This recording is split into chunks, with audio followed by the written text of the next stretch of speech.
Hi, welcome to Beacon Heights World History. Today we will be talking about Renaissance Humanism. Isn't that the Mr. Anode video? Oh, incoming AP World student, I remember when I was in your position and didn't know anything about world history. You're going to have a lot of work to do. Oh, geez, well, can I have some of your books and notes? Yeah, no, kill intro.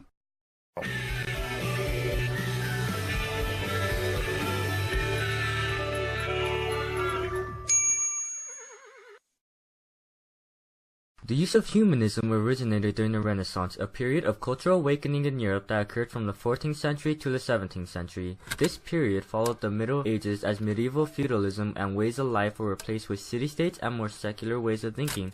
The practice of humanism most distinguishes the Renaissance from the medieval times and is described as a program of study including rhetoric and literature based on what students in the classical world would have studied. Intellectuals returned to Roman and Greek literature to aid in the study of humanity.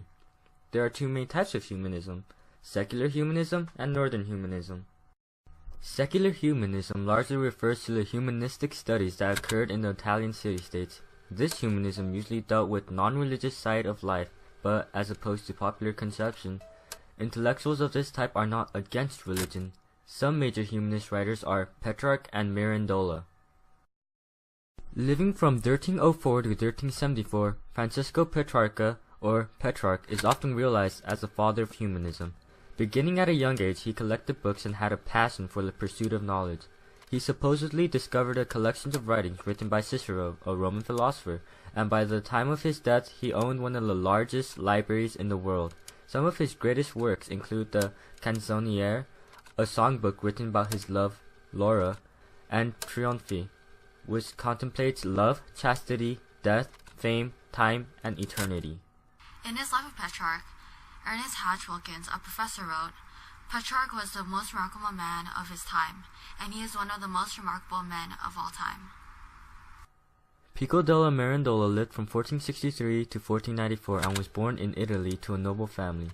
He was fascinated in the Greek philosopher Plato and his belief that beauty or truth exists beyond the ability of our senses to recognize them, and that man can train his mind to use reason to uncover beauty limited by our senses.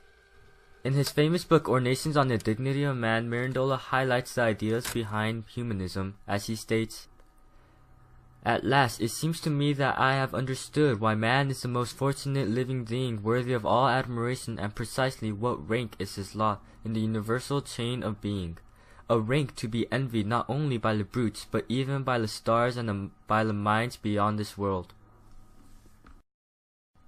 Northern humanism occurred generally in the northern areas of Europe, such as Germany, starting from around the end of the 15th century. Using the ideas of humanism, northern humanists used classical religious texts to better understand religion. A major Christian humanist is Erasmus. Desiderius Erasmus lived in the 15th and 16th century. He is best known for his satires against the Catholic Church, his translation of the Bible to vernacular languages so that common could understand, and his correction of many Bible versions where he found errors. As opposed to his original plan to just reform the Church, the ideas of his writings gave rise to the Protestant Reformation, as he and Martin Luther diverged in plans to fix Catholicism. Besides that, Erasmus believed in the personal connection with God and a true understanding of Scripture.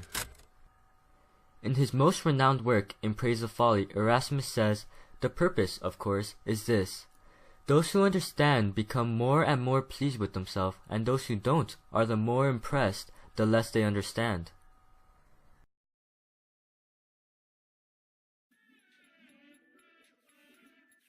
Those have been the two types of humanism that shaped the European Renaissance.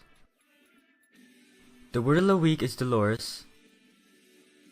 Thank you for watching. As it's said in my hometown, it can be done.